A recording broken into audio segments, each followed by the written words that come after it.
nuances de Next. Le Next 40, comme vous ne l'avez jamais entendu, animé par Olivier Mathieu et Thomas Benzazon. Le problème, c'est que 94% des produits qui sont vendus sont des produits neufs, qui sont responsables de 80% des émissions de carbone de toute l'industrie numérique, du hardware. C'est colossal. Le reconditionnement et le recyclage, c'est des circuits qui marchent pas encore très bien ensemble. C'est pas juste une idée, la diversité, ça marche. Donc on fait pas de l'hypercroissance pour l'hypercroissance. On vous retrouve cette semaine encore pour un nouvel épisode de 40 nuances de Next. Ici Thomas Benzazon pour Feuille Blanche et les ovnis. Et comme toujours, j'ai le plaisir de retrouver mon acolyte Olivier Mathieu, président de The Camp et vice-président de France Digital. Bonjour Olivier. Salut Thomas, ravi de refaire cette émission avec toi. Et on retrouve comme d'habitude l'ensemble de nos partenaires qui relaient le podcast et qui vont intervenir tout au long de l'émission, à savoir les groupes de presse Madines et La Tribune. Et on a également la French Tech qui nous accompagne avec France Digital, bien entendu, qui posera aussi une question à notre invité. Et notre invité, parlons-en, il s'appelle Thibaut, il réinvente les modes de consommation. Thibaut Hugues Delarose, bonjour. Bonjour Thomas, bonjour Olivier. Salut Thibaut. Thibaut, tu es le cofondateur de Back Market. On va évidemment, pendant ce podcast qui t'est dédié, parler de ton business, parler de ses enjeux. Et dans un second temps, on aura le plaisir de découvrir qui est l'homme derrière l'entreprise. Olivier, je peux peut-être te laisser ouvrir les hostilités. Oui, Thibaut, on est ravis de t'avoir aujourd'hui. Tu sais que ce podcast est dédié au Next 40, donc c'est vraiment les 40 plus grosses startups, voire comme on dit dans notre jargon, les scale-up, c'est-à-dire l'étape d'après la startup.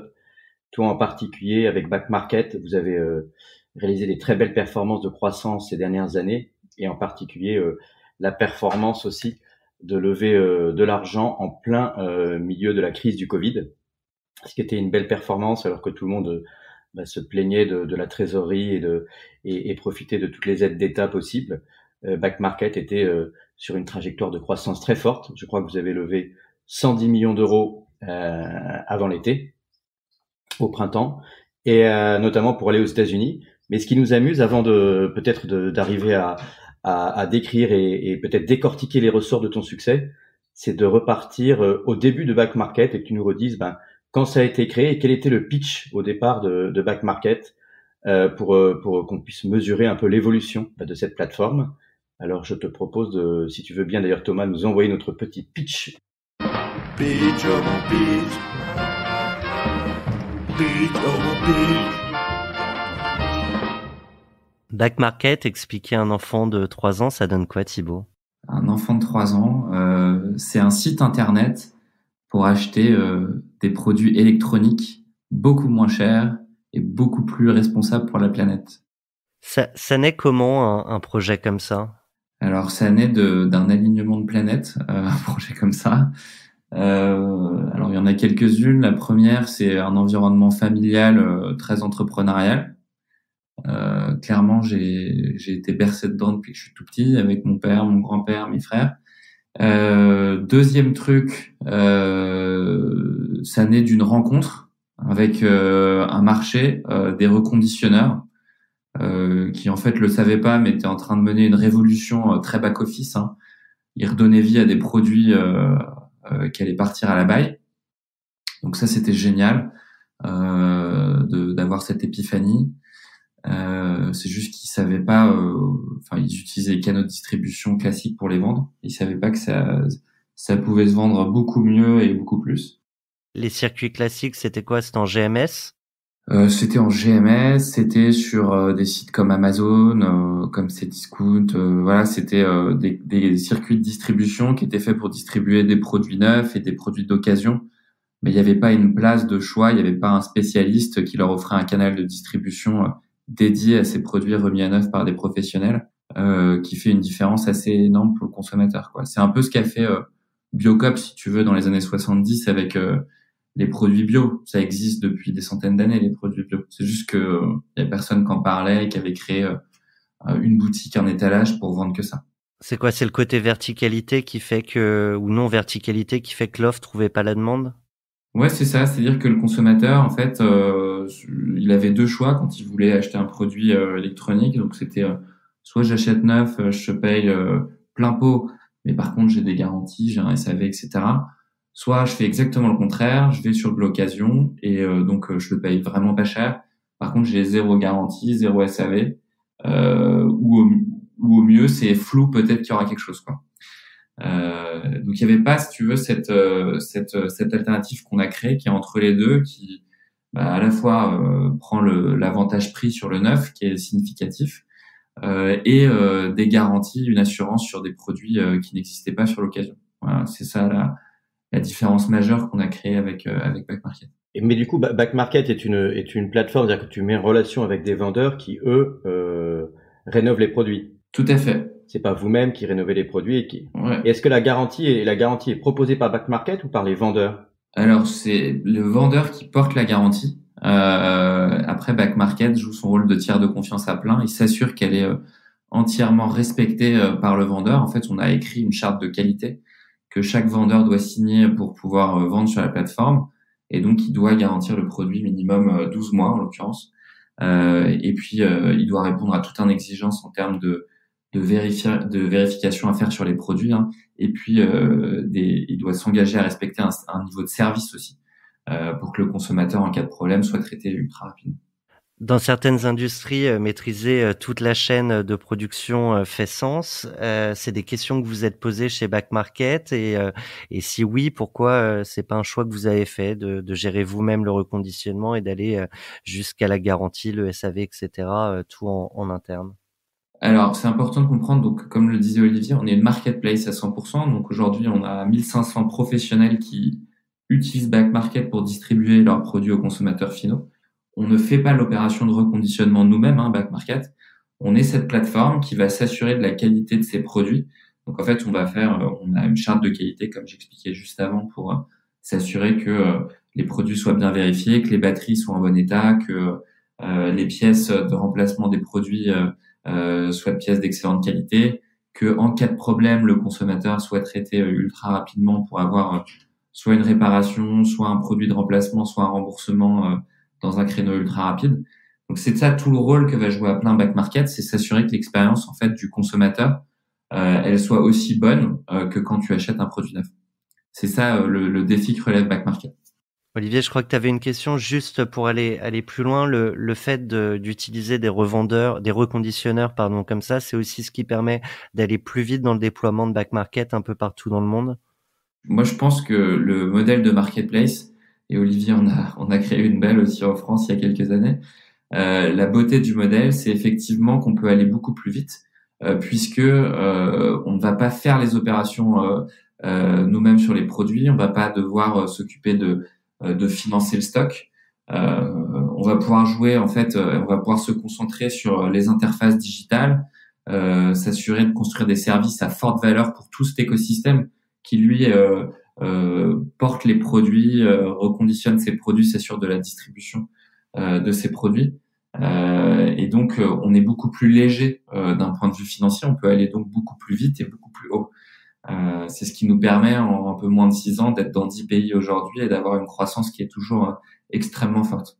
Est-ce qu'on peut comparer finalement ce marché du reconditionnement un peu à ce qui s'est passé sur la voiture d'occasion, savoir qu'il y a effectivement aussi un marché après des concessionnaires et des fabricants qui reconditionnent finalement aussi les voitures et qui proposent une garantie associée en parallèle du marché de l'occasion? C'est semblable?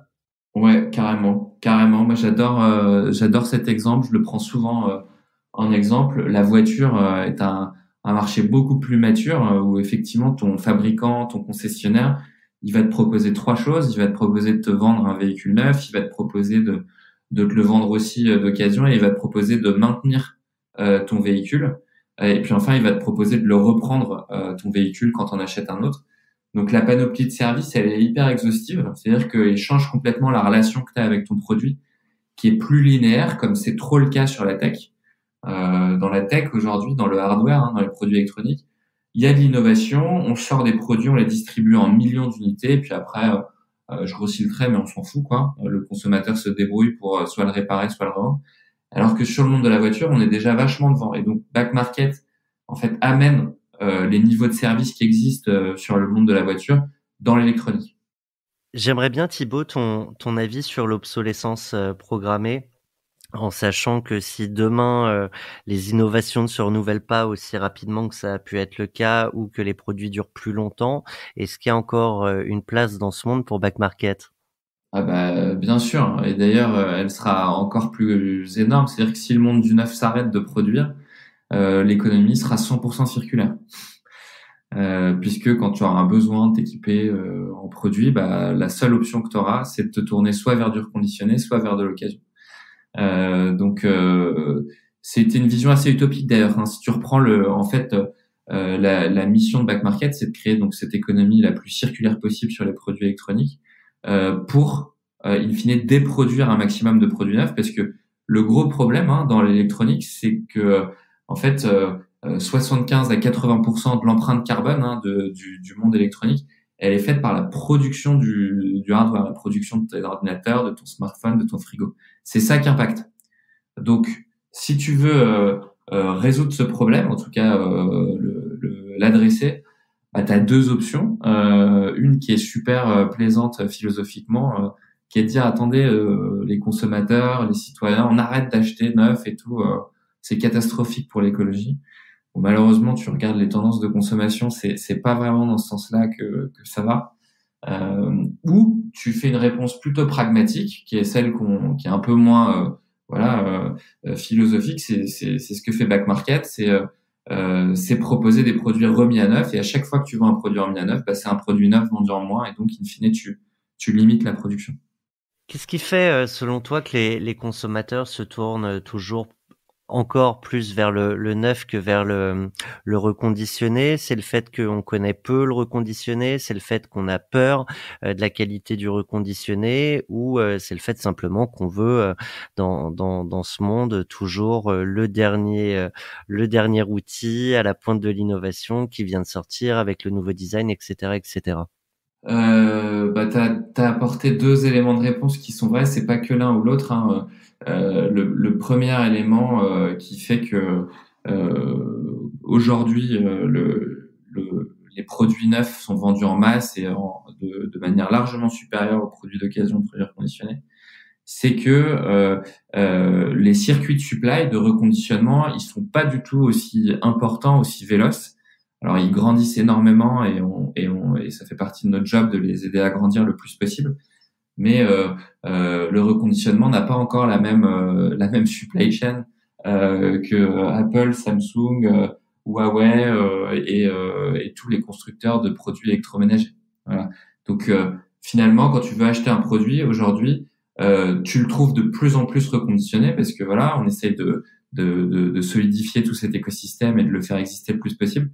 Mais tu vas pas le trouver systématiquement, donc tu vas te retrouver à devoir en fait te rapatrier sur du neuf. Donc ça, c'est le premier problème, c'est la supply.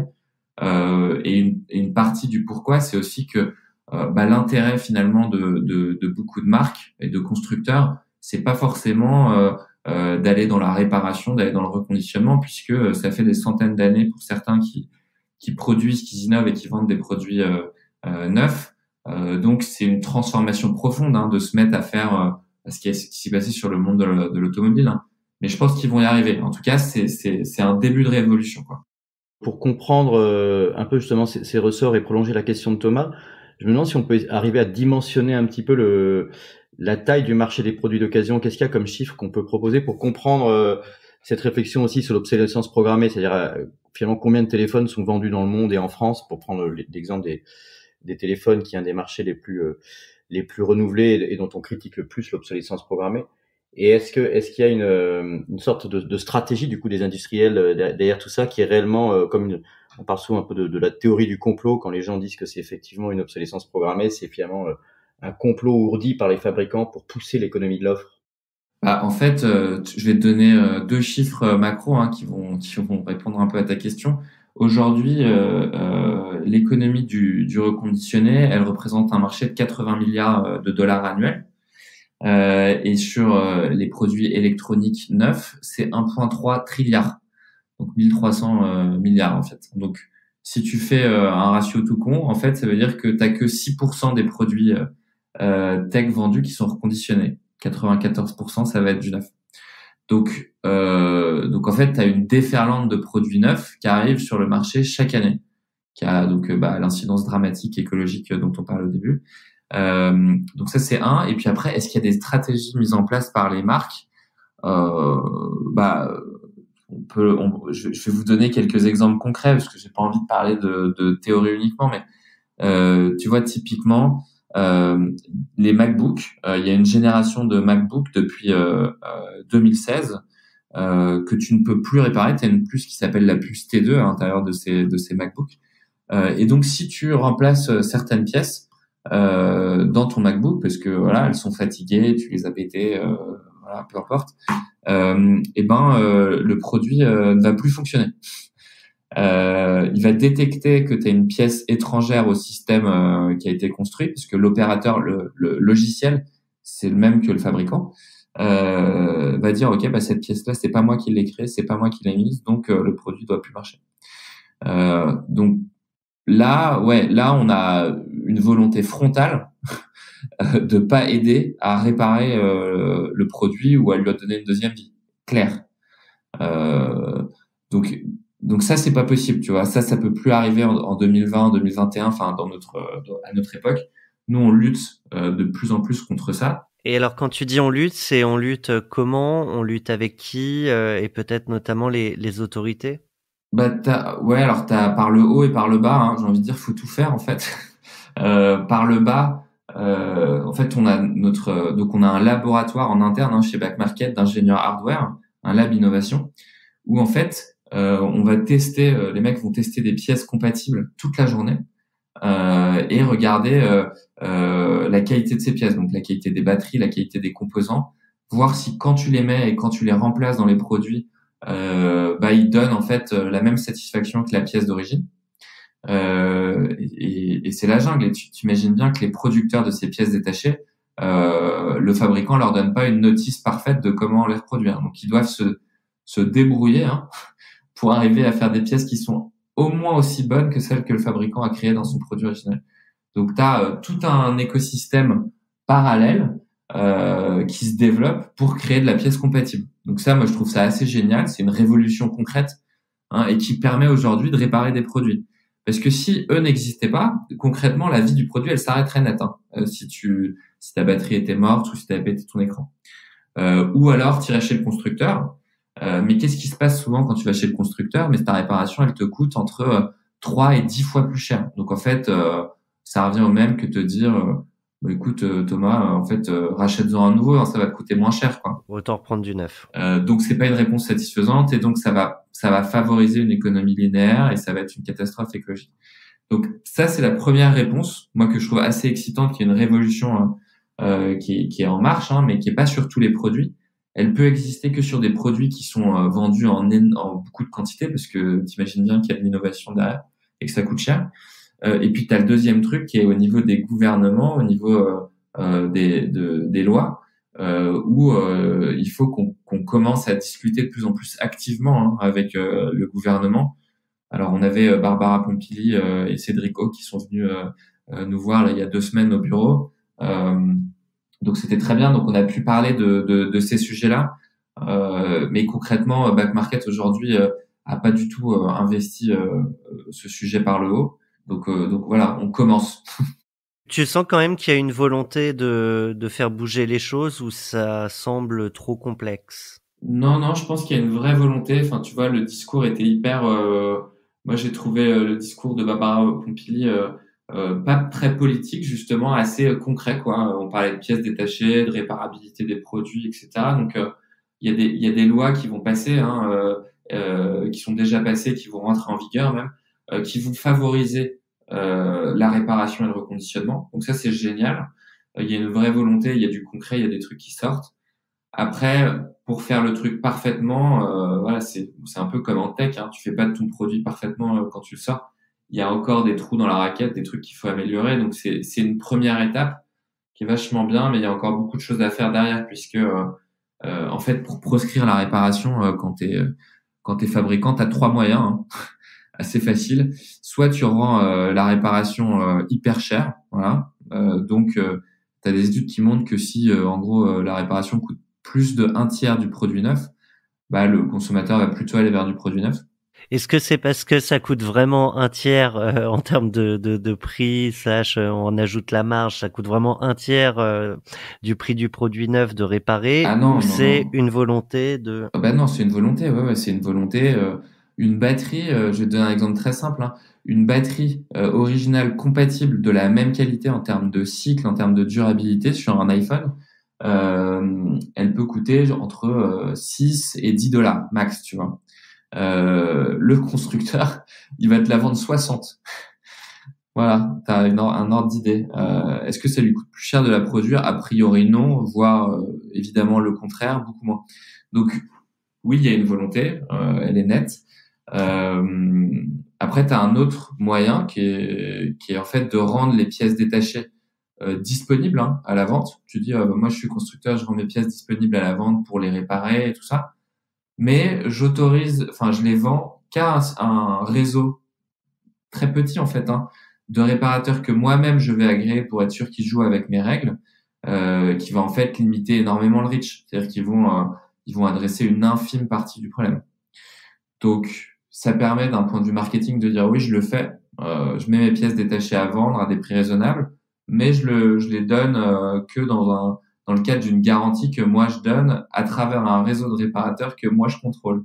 Si je comprends bien, finalement, l'intérêt des constructeurs, c'est soit de ne pas faire réparer les produits et donc de pousser toujours à acheter la génération suivante, ou alors, quand il s'agit de les faire réparer ou de changer une pièce, de quand même contrôler les prix et le réseau de distribution pour continuer à les vendre plus cher. Et du coup, ça me fait penser un peu aux grandes heures aussi du lobbying contre des industries qui ont pu être, je sais pas, l'industrie du tabac ou l'industrie des produits chimiques, etc. On a l'impression qu'on est un peu dans un monde, je sais pas si j'exagère, peut-être que je noircis le tableau, mais dans un monde où vous devez aussi lutter en matière de réglementation, de loi, de lobbying, parce que finalement, d'une certaine manière, aujourd'hui, l'intérêt du consommateur diverge avec l'intérêt des fabricants. Oui, tout à fait. Bah, t'as bien résumé, Olivier. C'est le gros problème, c'est que les intérêts sont pas alignés. Donc, il faut passer par du lobbying et donc on se structure là-dessus, mais c'est un combat qui va être long. Et après, moi, je pense aussi de manière optimiste, mais aussi assez pragmatique avec l'exemple du marché de la voiture, que les constructeurs vont faire le pas, vont aller vers de la réparation, du trade-in et de la maintenance à moyen terme, à long terme. Le but, c'est qu'ils le fassent le plus vite possible. Et on voit qu'il y a certaines marques qui ont déjà pris le virage, en tout cas en partie. Donc moi, ça me donne vachement d'espoir pour la suite. On a évoqué, Thibaut, toutes les raisons qui font qu'a priori le reconditionnement devrait prendre de l'essor dans les années, décennies à venir. Qu'est-ce qui fait, à l'inverse, que ton marché pourrait ne pas trouver son public ou pas suffisamment? Si on essaye plutôt de pousser vers tout ce qui ne marche pas aujourd'hui dans les questions de reconditionnement. Alors, je sais que c'est un exercice difficile, mais je serais curieux d'avoir ta vision des écueils aujourd'hui du marché. Bah, le plus gros écueil qui freine aujourd'hui, c'est finalement la qualité. La qualité, c'est quoi? C'est en gros le taux de panne sur les produits. Si les produits reconditionnés et les produits d'occasion avaient exactement la même fiabilité que les produits neufs, finalement, ils seraient aussi vendus en masse sur des circuits traditionnels. Il n'y aurait pas eu besoin de créer un back market, si tu veux. Donc, le travail sur la qualité et sur la qualité des produits et du reconditionnement et donc de l'expérience que tu vas donner à ton consommateur final, elle est essentielle. Si tu es déceptif là-dessus, il va se dire « Ok, j'ai essayé, j'y retourne pas. C'est fini, quoi. Je vais retourner acheter du neuf et voilà, l'économie linéaire gagnée. Mais bon, en même temps, tu peux comprendre le conso, quoi. Il a pas que ça à faire, quoi.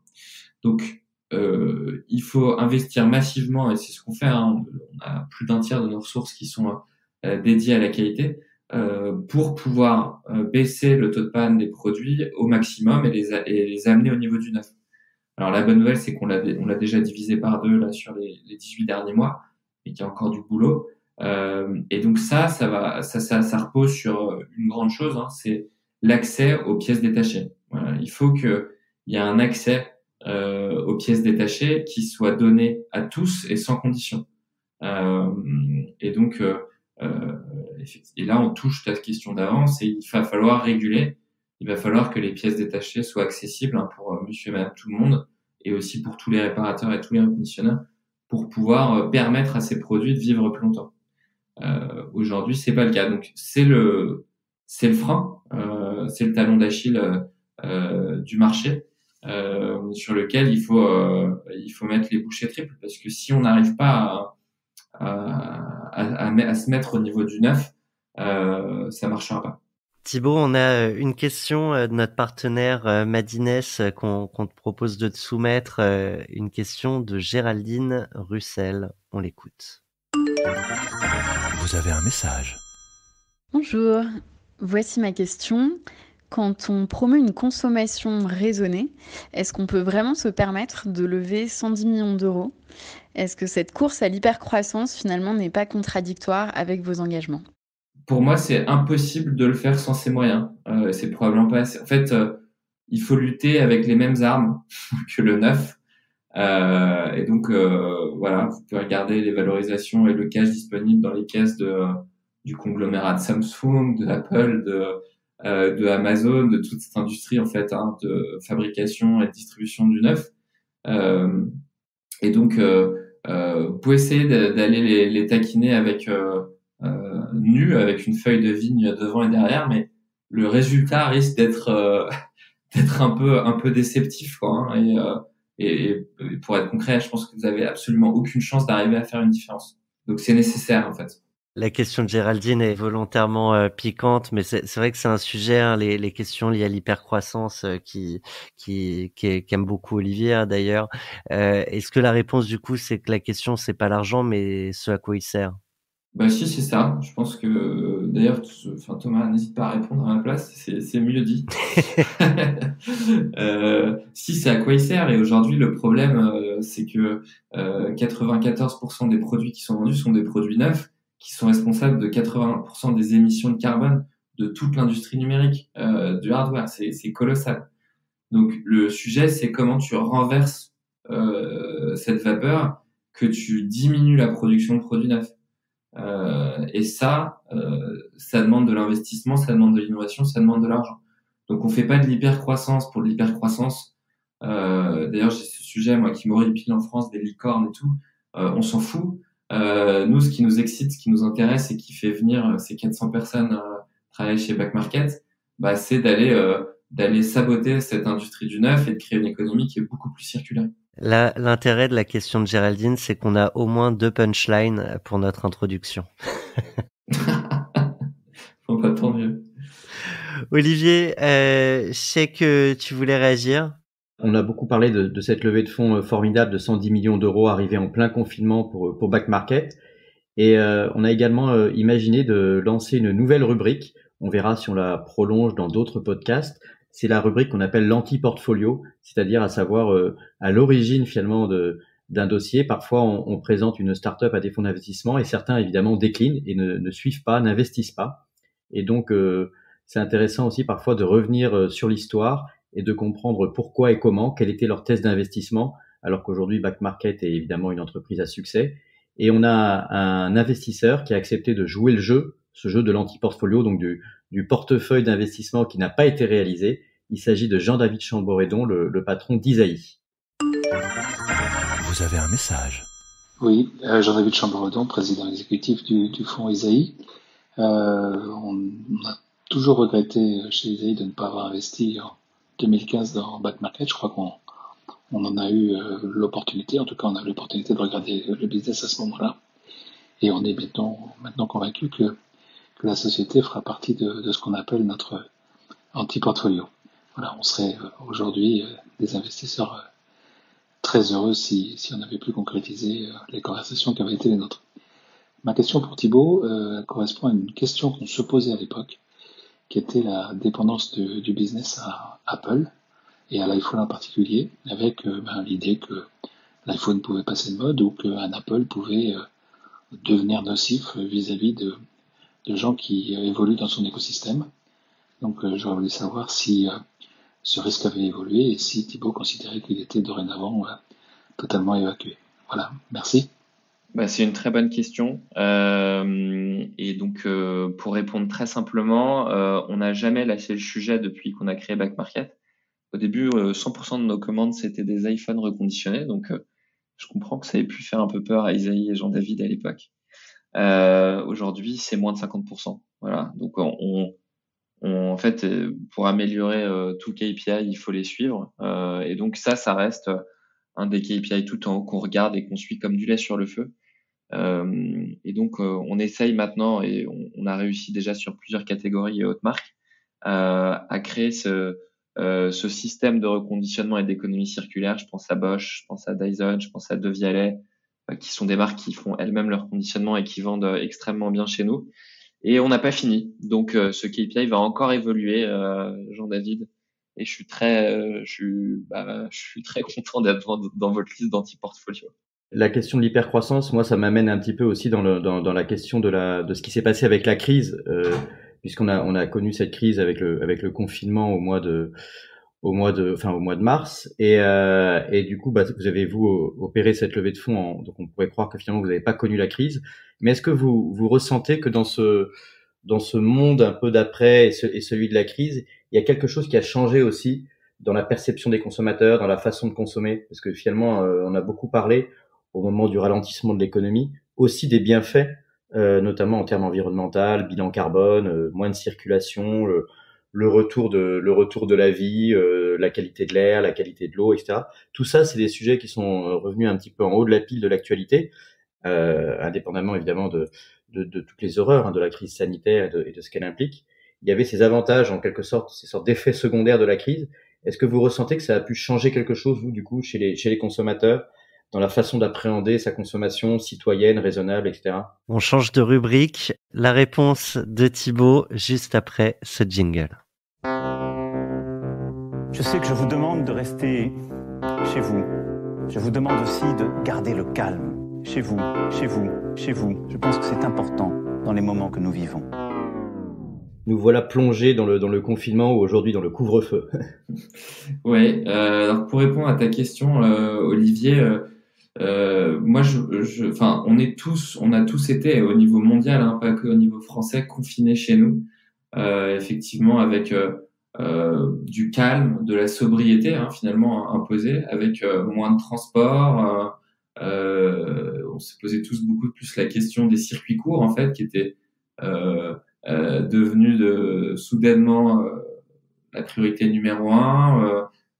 Et donc pour Back Market, ça a aidé évidemment parce que nos consommateurs, nos clients sont des citoyens et des personnes qui ont aussi été confinés et aussi confrontés à ces questions. Et donc t'as en fait la question du sens qui s'est posée chez beaucoup de personnes, en tout cas. Je sais pas si l'intégralité, ça serait juste, mais chez énormément de monde et en tout cas beaucoup plus que d'habitude. Et c'est pour ça que ces sujets sont ressortis dans la presse finalement. Et donc ça évidemment ça milite pour une consommation plus responsable, ça milite pour une diminution des émissions carbone, et donc c'est 100% le sujet de Back Market sur les produits électroniques et sur la tech. Donc il y a une petite étude qu'on a faite et qu'on fait régulièrement où on demande aux consos en fait pourquoi t'as acheté chez nous. Et au tout début de Back Market, il y avait 2,7% des consos qui disaient moi j'ai acheté pour une raison écologique. Je voulais pas acheter du neuf. Et cette part de consommation de cette réponse, puisque tu peux aussi dire pour le prix, pour la garantie, etc., qui sont des arguments largement supérieurs, pour être honnête. Et donc ce qui est très intéressant, c'est que ce 2,7, il est passé à 17% à la fin de l'année dernière, donc fin 2019. On va refaire l'analyse là en décembre prochain, donc dans 2 mois pour demander à nos consommateurs, ok, qu'est-ce qui vous drive à venir acheter un produit reconditionné chez Back Market. Et je mets pas ma main à couper, mais je pense que évidemment le consommateur, le drive de l'écologie est encore plus fort qu'avant sur des cohortes de clients qui sont beaucoup plus importantes en plus. Donc ça, c'est positif. Est-ce que vous faites des sondages régulièrement? Parce que tous les ans, ouais. Parce que là, tu disais, je me posais la question des sondages ou des études, parce qu'effectivement, et d'ailleurs, on le faisait aussi à l'époque avec Price Minister puis Rakuten, on se pose toujours la question de quels sont les ressorts ou les motivations de l'achat. Effectivement, quand même très souvent sur Internet, on a toujours le prix qui remonte très haut. Mais c'est vrai que il me semble que dans l'économie circulaire, on a quelque chose de sociétal qui est en train de se passer.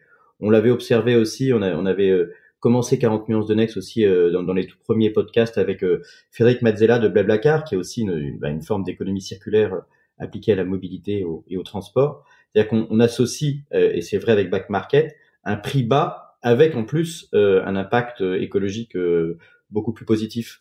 Mais est-ce que vous arrivez à voir si ces critères-là changent dans les déclencheurs d'achat et de consommation des internautes? Bah, on le voit là via ce 2,7% qui est passé à 17%, donc c'est énorme.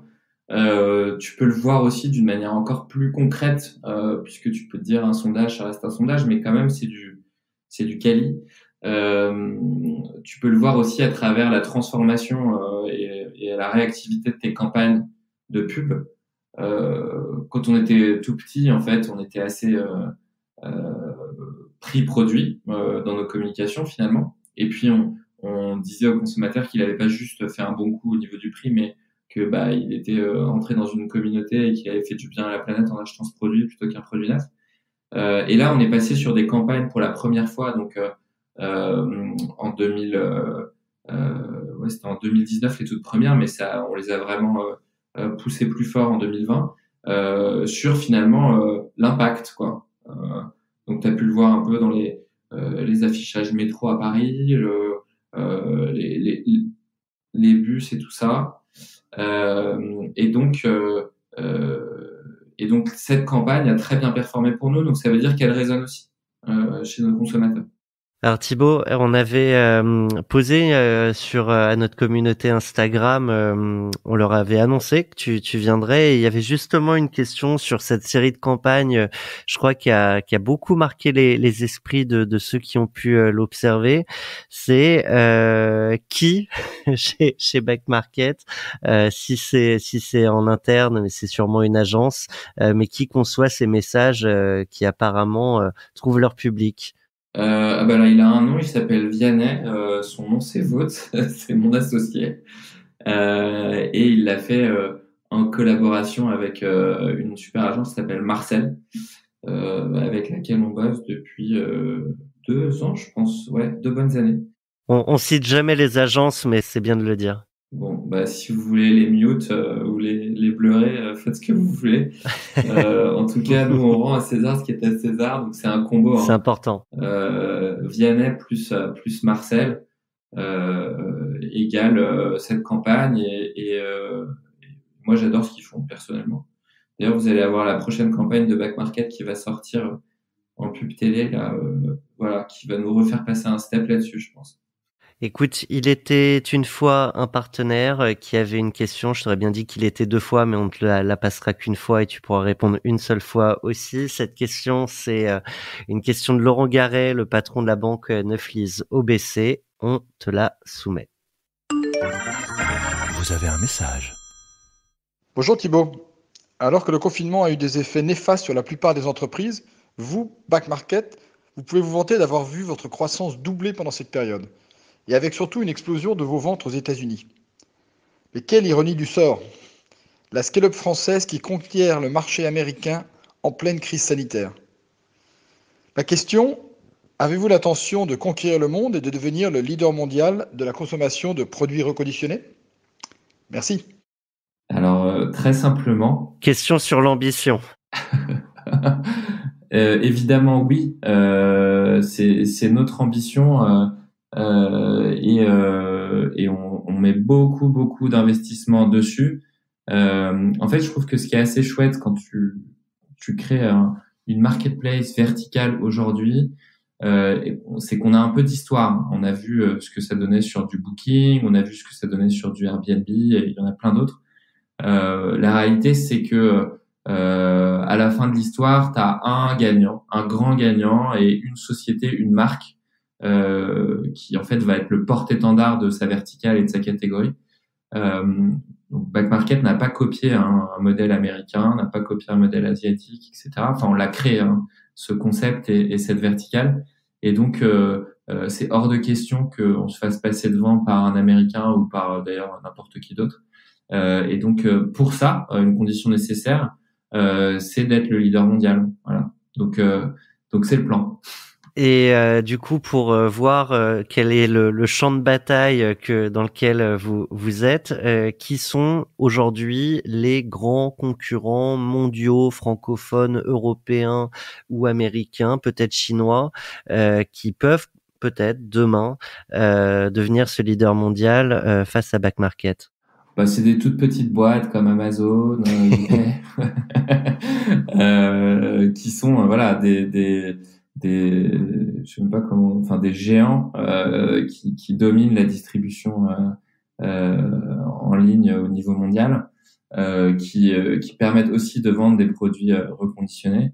Après, je pense quand on développe une verticale, c'est important de se poser la question en permanence de c'est quoi la valeur que je vais apporter en plus à mon consommateur et à mon vendeur, à mon reconditionneur, par rapport à ces géants qui font en fait du généraliste, donc ils vont vendre aussi bien un produit neuf, un abonnement, un tracteur, une casserole que un produit reconditionné. Donc on met tous nos efforts pour pas se faire manger finalement et écraser par un de ces géants qui a des ressources illimitées. Et donc on le fait de manière assez pragmatique en construisant des services à forte valeur ajoutée pour les deux côtés de la plateforme. Et est-ce que pour lutter contre ces grands géants que j'ai bien connus également, est-ce qu'il y a des stratégies d'alliance ou des stratégies un peu différentes que vous avez sans doute imaginé, c'est-à-dire pourquoi pas s'associer à un grand distributeur américain ou européen qui lui-même est peut-être un concurrent d'Amazon, mais qui peut aussi avoir intérêt à s'associer à Back Market pour profiter de votre expertise et de votre compétence sur cette verticale?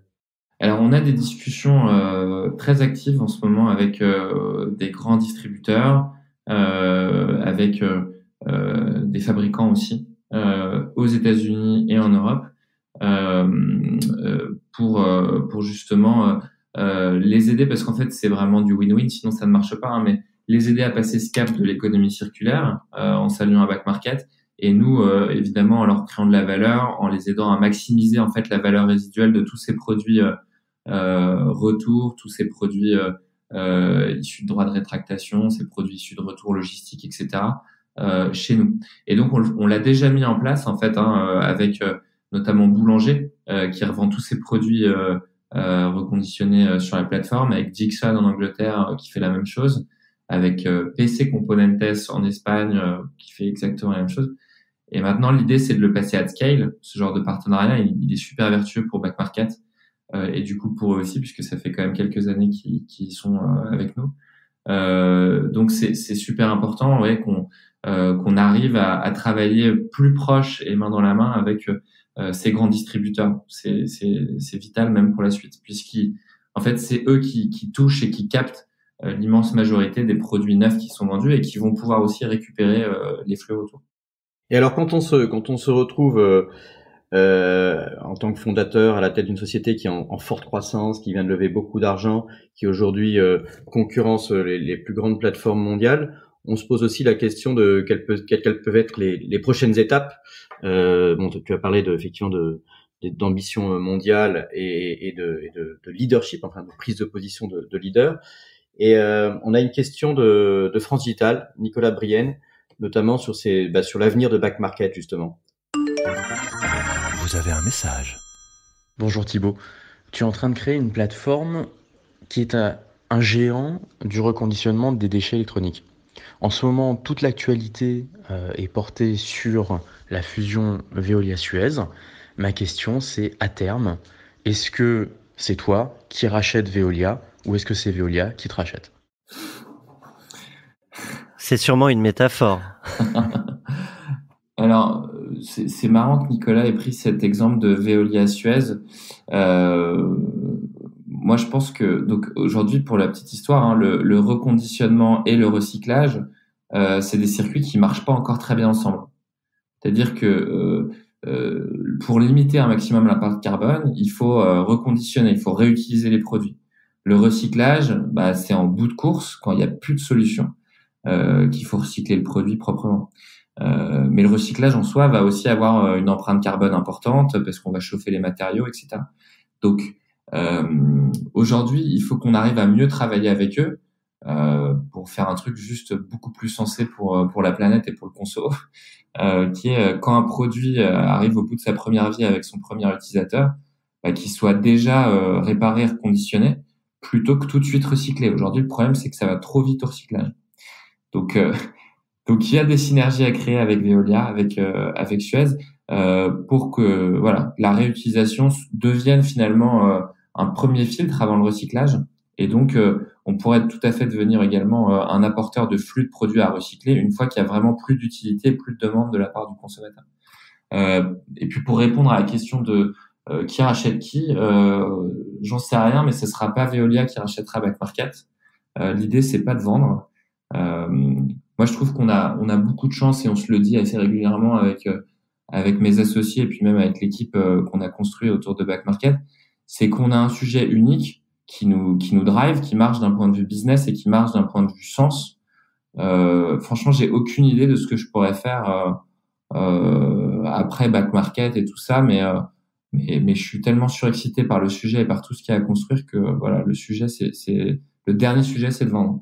Avant de passer à notre dernière rubrique, je serais curieux parce qu'on parle de la revente et de ce que tu pourrais faire après. Est-ce qu'il y a des projets qui sont restés à la corbeille avant de lancer Back Market?